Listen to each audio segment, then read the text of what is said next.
And protests also broke out in Rochester, New York overnight, where 7 police officers are now suspended in relation to the death of Daniel Prude.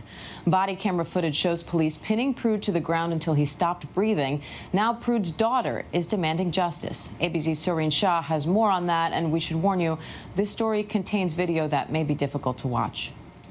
Hundreds coming together in the streets of Rochester, New York to mourn Daniel Prude and protest against the police officers involved in the arrest that killed him.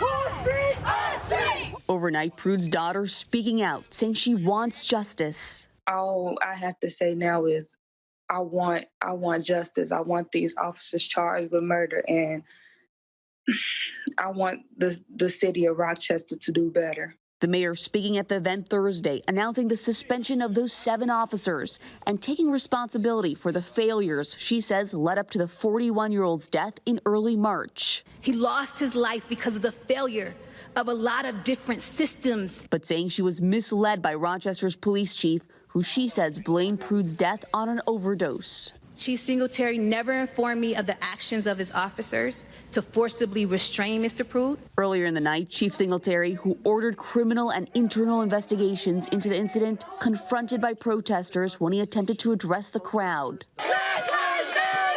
Daniel's brother Joe speaking out overnight, saying he called 911 to get his brother help during a mental health crisis and is horrified by what happened instead. Well, what I saw in that video was horrific, and I don't wish that to be seen by no family member other than, man, excuse me, I'm so drained, it don't make no sense. The officers called to the scene saying Prude, naked in the street, was cooperative before turning combative and spitting at officers who placed a white cloth hood over his head, later pinning his neck to the ground. Prude died in the hospital 7 days later. And Soreen Shah joins me now from Rochester. Soreen, what was it like there overnight? Hi, Diane. It was incredibly tense overnight. 8 people were arrested. There were rocks and bottles thrown at police officers. 2 of those officers ended up in the hospital. They were later released. Right now, we're in front of the police department here. There were barricades set up along here last night. At least one protester was trying to shake one of those barricades to get through. At another point, police officers deployed these pepper balls. You can see it in my hand right here. These were lined across the entire street this morning. Crews have been cleaning them up, so quite a tense scenario last night. And Soreen, Joe Prude says he called 911 for help because his brother was having a mental health crisis. The family also admitted him to a hospital earlier in the day, but he was released a short time later. How is this case impacting the conversation about how we deal with mental health emergencies? Yeah, Diane, the mayor here is calling for more funding when it comes to mental health assistance and mental health calls.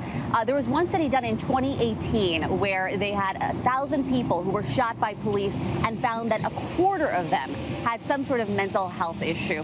Experts have warned that sending officers when people have suicidal thoughts or violent psychological episodes is just not the best solution. Now, the mayor here is also joining advocates when it comes to calling for police reform. Diane? All right, hopefully sparking a larger conversation about the issue. Soreen Shah in Rochester. We appreciate it, Soreen. Thanks. Hi, everyone. George Stephanopoulos here. Thanks for checking out the ABC News YouTube channel. If you'd like to get more videos, show highlights, and watch live event coverage, click on the right over here to subscribe to our channel. And don't forget to download the ABC News app for breaking news alerts. Thanks for watching.